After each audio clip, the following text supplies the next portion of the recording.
Job information 1. ಜಾಬ್ನ position ಏನಪ್ಪ ಅಂತ ಅಂದರೆ ಡಾಟಾ ಸೈನ್ಸ್ ಅನಲಿಸ್ಟ್ ಆಗಿದೆ.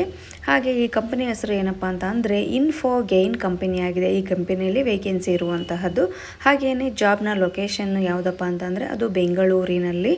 ಹಾಗೆಯೇ ರಿಕ್ರೂಟ್ಮೆಂಟ್ಸ್ ಏನಪ್ಪ ಅಂದರೆ 6ರಿಂದ 8 ವರ್ಷ ಎಕ್ಸ್ಪೀರಿಯನ್ಸ್ ಆಗಿರಬೇಕು. ಹಾಗೆಯೇ ಸ್ಯಾಲ್ರಿ ಬಂದ್ಬಿಟ್ಟು up to 15 lakhs per annum ಈ ಸ್ಯಾಲ್ರಿಯಲ್ಲಿ ಕೊಡ್ತಾರೆ. ಹಾಗೆ ಹೆಚ್ಚಿನ ಮಾಹಿತಿ ಬೇಕಂದರೆ ಕೆಳಗೆ ಕೊಟ್ಟಿರ್ತಕ್ಕಂಥ ಮೇಲ್ಹುಡುಗಿಯರ ರೆಸ್ಯೂಮನ್ನು ಸೆಂಡ್ ಮಾಡಿ ಸಂಪರ್ಕಿಸಿ. Job information 2. ಜಾಬ್ ಪೊಸಿಷನ್ ಏನಪ್ಪ ಅಂತಂದರೆ business analyst R reporting analyst ಆಗಿದೆ. ಕಂಪನಿ ಹೆಸರು ಬಂದ್ಬಿಟ್ಟು ಕ್ವಾಲ್ಕಮ್ ಆಗಿದೆ. ಇಲ್ಲಿ ವೇಕೆನ್ಸಿ ಇರುವಂತಹದ್ದು.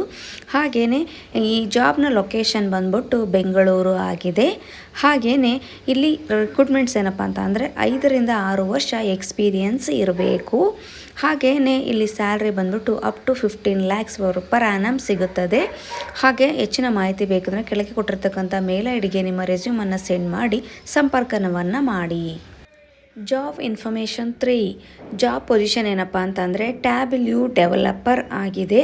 ಹಾಗೆಯೇ ಈ ಕಂಪನಿಯ ಹೆಸರು ಏನಪ್ಪ ಅಂದರೆ KPMG ಇಂಡಿಯಾ. ಇಲ್ಲಿ ವೇಕೆನ್ಸಿ ಇರುವಂತಹದ್ದು. ಹಾಗೆಯೇ ಈ ಜಾಬ್ನ ಲೊಕೇಶನ್ ಬಂದ್ಬಿಟ್ಟು ಎಲ್ಲಿ ಅಂತ ಅಂದರೆ ಅದು ಬೆಂಗಳೂರಿನಲ್ಲಿ ಜಾಬ್ ಇರತಕ್ಕಂತಹದ್ದು. ಹಾಗೆ ರಿಕ್ರೂಟ್ಮೆಂಟ್ಸ್ ಏನಾಗಿದೆ ಅಂದರೆ 2ರಿಂದ 6 ವರ್ಷಗಳು ಎಕ್ಸ್ಪೀರಿಯನ್ಸನ್ನು ಹೊಂದಿರಬೇಕು. ಹಾಗೆಯೇ ಸ್ಯಾಲ್ರಿ ಬಂದ್ಬಿಟ್ಟು up to 15 lakhs per annum ಸಿಗುತ್ತದೆ. ಹೆಚ್ಚಿನ ಮಾಹಿತಿಗಾಗಿ ನೀವು ಇಲ್ಲಿ ಕೆಳಗೆ ಕೊಟ್ಟಿರ್ತಕ್ಕಂಥ ಮೇಲ್ ಐಡಿಗೆ ನಿಮ್ಮ ರೆಸ್ಯೂಮನ್ನು ಸೆಂಡ್ ಮಾಡಿ ಸಂಪರ್ಕವನ್ನು ಮಾಡಿ. Job information 4. ಜಾಬ್ನ ಪೊಸಿಷನ್ ಏನಪ್ಪ ಅಂತ ಅಂದರೆ ಬಿಸ್ನೆಸ್ ಇಂಟೆಲಿಜೆನ್ಸ್ ಇಂಜಿನಿಯರ್ ಆಗಿದೆ. ಹಾಗೆಯೇ ಕಂಪನಿಯ ಹೆಸರೇನಪ್ಪ ಅಂದರೆ ಅದು ಅಮೆಝಾನ್. ಈ ಅಮೆಝಾನ್ ಕಂಪನಿಯಲ್ಲಿ ವೇಕೆನ್ಸಿ ಇರುವಂತಹದ್ದು. ಹಾಗೆ ಜಾಬಿನ ಲೊಕೇಶನ್ ಬಂದ್ಬಿಟ್ಟು ಬೆಂಗಳೂರು ಆಗಿರುತ್ತದೆ. ಹಾಗೆ ರಿಕ್ರೂಟ್ಮೆಂಟ್ಸ್ ಏನಪ್ಪ ಅಂದರೆ 3 ವರ್ಷಕ್ಕಿಂತ ಹೆಚ್ಚು ಎಕ್ಸ್ಪೀರಿಯನ್ಸನ್ನು ಹೊಂದಿರಬೇಕಾಗತ್ತೆ.